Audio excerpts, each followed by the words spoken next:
समाज की, धर्म की, अध्यात्म की, संस्कृति की चिंता करने की तुम्हें क्या जरूरत है।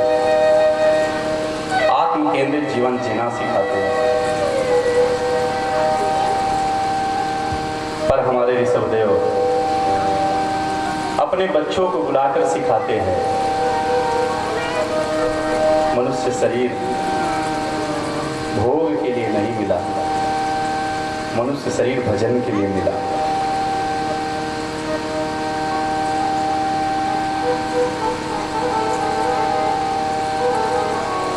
तो देव दुर्लभ मनुष्य शरीर अनंत काल से भटकते भटकते कभी से राधा माधव की कृपा से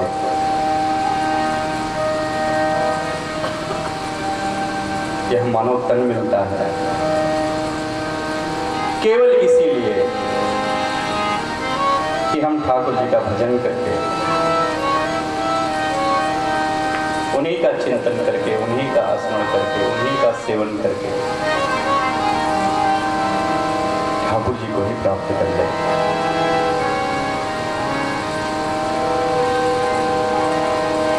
ऐसे सुंदर मनुष्य जीवन का आज के समय में कितना दुरुपयोग हो रहा है।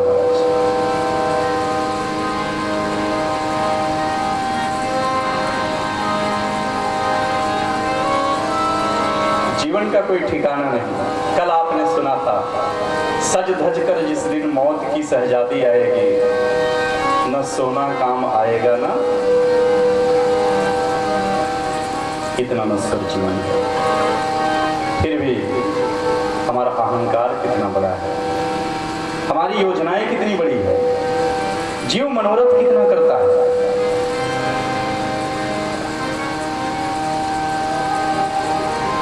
सामान 100 बरस का, फल की खबर नहीं।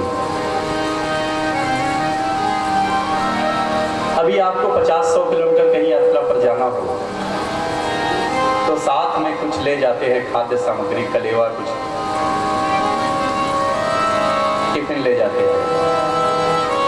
और इस जीवन, इस शरीर को छोड़ने के बाद अनंत की यात्रा पर जाना है और साथ में कुछ भी नहीं है महाराज। संसार की वस्तुएं तो संसार में ही छूट जाएंगी। केवल आपका सत्कर्म, केवल आपके द्वारा किया गया ठाकुर जी का चिंतन, उनकी सेवा, यही आपकी सदगति कराएगी, यही आपके साथ जाएगा।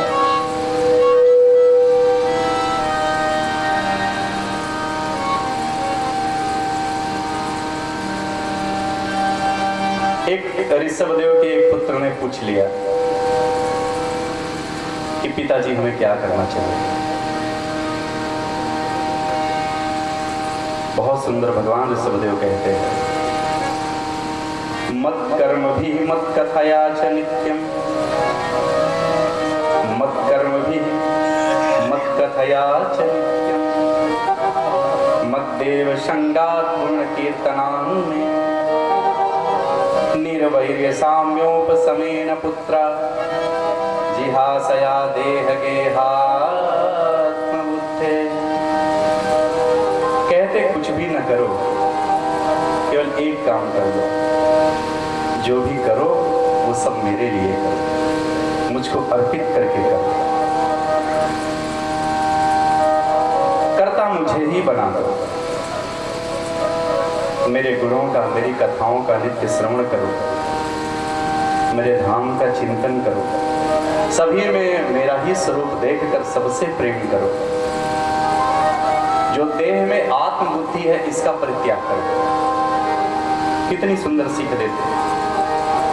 अब सबसे जरूरी बात, सत्संग करो। किसी भगवान के प्रेमी रसिक वैष्णव संत, उनकी चरण शरण ले लो, क्योंकि संत संग अपवर्ग कर, कामी कर भव पंथ। किसी संत का साथ लोगे, प्रेमी रसिक वैष्णव का साथ लोगे, ठाकुर जी का धाम मिलेगा। विषयी जन का संग करोगे, संसारी जन का संग करोगे तो महाराज 28 प्रकार के नरक साक्षात खुले हुए हैं द्वार। आपको क्या चाहिए स्वयं तय कर दीजिए। किसी पुत्र ने फिर प्रश्न कर दिया कि संत कौन है, पहचाने कैसे? कल संक्षेप में मैंने आपको निवेदन किया था, संत समदर्शी होता है, विकार रहित होता है, जिसकी करुणा कृपा का खजाना अनंत हो, ऐसा होता है संत। जिसके मन में सरलता हो,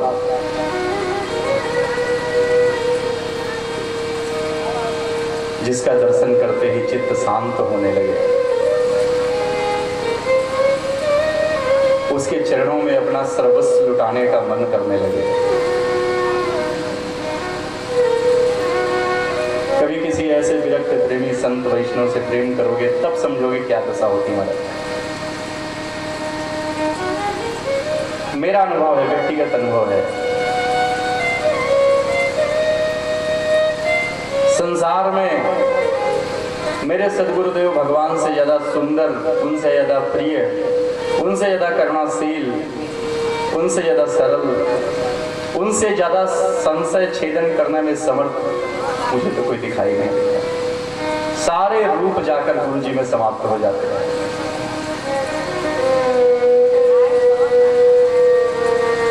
किसी वैष्णव संत प्रेमी रसिक के चरणों में बैठोगे तब सौंदर्य क्या होता है समझ में आए। एक चमड़े की सुंदरता तो आज है, कल झुर्रियों में बदल जाएगी, नष्ट हो जाएगी। लेकिन अंतःकरण का सौंदर्य क्या होता है, आत्मा का सौंदर्य क्या होता है। राधा रानी के, ठाकुर जी के विरह में तड़पने का क्या सौंदर्य होता है, ये तो कोई संत की आश्रय से ही पता चला। इन्हीं के पुत्र थे भरत जी महाराज, जिनके नाम पर देश का नाम पड़ा भारत।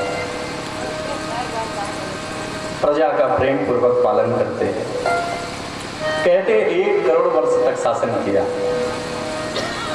तत्पश्चात राज्यभार पुत्रों को देकर भगवत प्राप्ति की इच्छा से बन गए। और कहते हैं गंडकी नदी के किनारे एक कुटिया बनाकर रहते हैं। कैसा सुंदर आदर्श था भारतीय संस्कृति का, समाज का।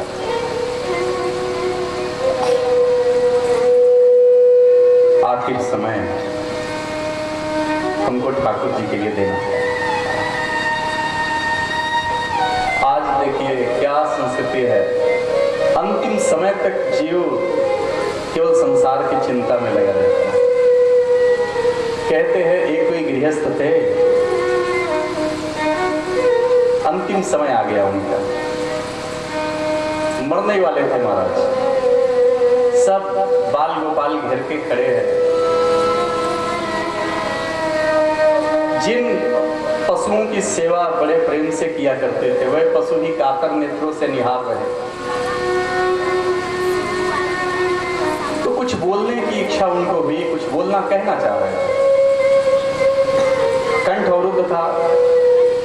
बच्चों ने सोचा हो सकता है कहीं धनवन छिपा के रखे हो, कुछ बताना चाह रहे हो। डॉक्टर के पास तुरंत फोन लगाया, डॉक्टर आया, बोला भाई ऐसा है कि इंजेक्शन है 25,000 रुपए का, ये लग जाएगा तो 5 मिनट इनकी चेतना थोड़ी सी आ जाएगी, जो बताना चाहते बता सके। तो इंजेक्शन लगाया गया उनको। अब थोड़े सचेत हुए गृहस्थ, सचेत हुए तो अपने बच्चों को गाली देने लगे। कहे मूर्खो, मेरी संपत्ति कैसे संभालोगे? वो सामने देख रहे हो भैंस झाड़ू खाई जा रही है। क्या बात, प्रेम से बोलो राधे राधे।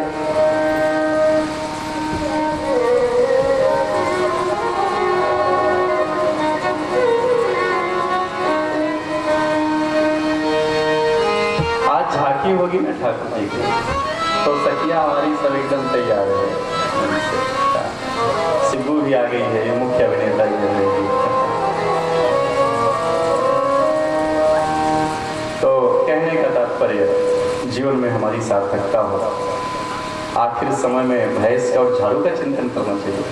आखिर समय में जैसे भीष्म पितामह ने, आपने सुना था भीष्म पितामह ने यही कामना की थी, ठाकुर जी मेरे सामने हों, उनकी घुघराली लटों में मेरा मन अटका रहे और मेरी चेतना उन्हीं के चरण कमलों में विलीन हो जाए। भरत जी गंडकी नदी के किनारे रहकर खूब सुंदर ठाकुर जी की सेवा करते हैं। विरक्त भाव से रहते हैं, सांसारिक पदार्थ सेवा के लिए उपलब्ध नहीं, तो मानसिक सेवा करते हैं। देखो, पूजा और सेवा में भेद है। जैसे आप लोग करते हो ना, प्रथम दृष्टया क्या करते हैं, धूप बत्ती लिया, अगरबत्ती लिया, सब सामग्री लिया, चंदन बनाया, ठाकुर जी को लगा दिया, अगरबत्ती दिखा दिया, भोग पदार्थ थोड़े से चढ़ा दिए, ठीक है, घंटी बजा दी, ठाकुर जी आइए पाइए, और उसके बाद स्वयं प्रसाद ले लिया, बात खत्म। पर मानसी सेवा इससे थोड़ा प्रगाढ़ है। ठाकुर कोई विग्रह नहीं है, राधा रानी कोई चित्र छवि नहीं है। प्रेमी रसिक वैष्णव जब उनकी सेवा करते हैं, कितनी छोटी छोटी बातों का ध्यान रखते हैं। जैसे बाल कृष्ण की आराधना जो करते हैं, तो जैसे दीपक जलाया, आरती किया, तो भगवान से दीपक दूर रखते हैं। वृंदावन की प्रेम रस परंपरा कि बालक है ना, कहीं हाथ लगा दिए दीपक पर तो हाथ जल जाएगा लालची का। उससे भी आगे बढ़कर मानसी सेवा, जिसमें किसी वस्तु की अपेक्षा नहीं पड़ती। नेत्र बंद किए, ठाकुर जी को अपने हृदय कमल पे बैठाया, राधा रानी को, किशोरी जी को अपने हृदय कमल पे बैठाया, और हृदय में ही उनकी सुंदर सेवा चल रही है। ऐसी दिव्य सेवा भरत जी करते हैं। और कहते हैं मानसी सेवा से भगवान बहुत जल्दी राजी होते हैं। एक दृष्टांत, सच्चा दृष्टांत आपको सुनाऊं। हमारे प्यारे संत हुए विठल नाथ जी, वृंदावन के प्यारे संत, उनका एक शिष्य था। एक बार उससे किसी वैष्णव के प्रति थोड़ा अपराध हो गया। बात पता चली, विठल नाथ जी ने मन ही मन उसका त्याग कर दिया शिष्य का। बहुत संपन्न था शिष्य, अतिशय समृद्धि थी, धन संपत्ति से भरा पूरा था। लेकिन संत की नजरें जब हटी, सारा वैभव 2-4 महीने में ही जाता। ऐसी स्थिति आ गई उस वक्त की, दर दर भटक रहा है, फूटी कौड़ी तक नहीं है जेब में, एक फटे वस्त्र पहनकर घूम रहा है। 4-6 महीने में ही ऐसी स्थिति आ गई। सारा व्यापार नष्ट हो गया, सब विमुख हो गए, प्रतिकूल हो गए, सारी स्थितियां उलट गई। महाराज कहते हैं आगरा शहर में घूम रहा है पागलों की तरह, लेकिन गुरु जी ने सिखाया था मानसी सेवा करना, तो सो उसको सिद्ध थी। महाराज कितना भी कष्ट आए, पर भक्त ऐसे ठाकुर जी को छोड़ता नहीं, और ठाकुर जी भी उसको नहीं छोड़ते। ध्यान रखना। देखा आगरा शहर में सुबह का समय है, सुंदर देसी घी की जलेबी बन रही है महाराज, खुशबू आ रही है। पहले देसी घी गर्म किया जाता था तो पूरे गांव में खुशबू आती थी। एक कलयुग का समय है ना, उसी घर में खुशबू नहीं आती। महाराज कैसा समय बदल गया। भक्त ने देखा, मन हुआ ये इतनी प्यारी जलेबी, अगर मेरे पास पैसे होते तो आज मैं खरीद के श्रीनाथ जी को भोग लगाता।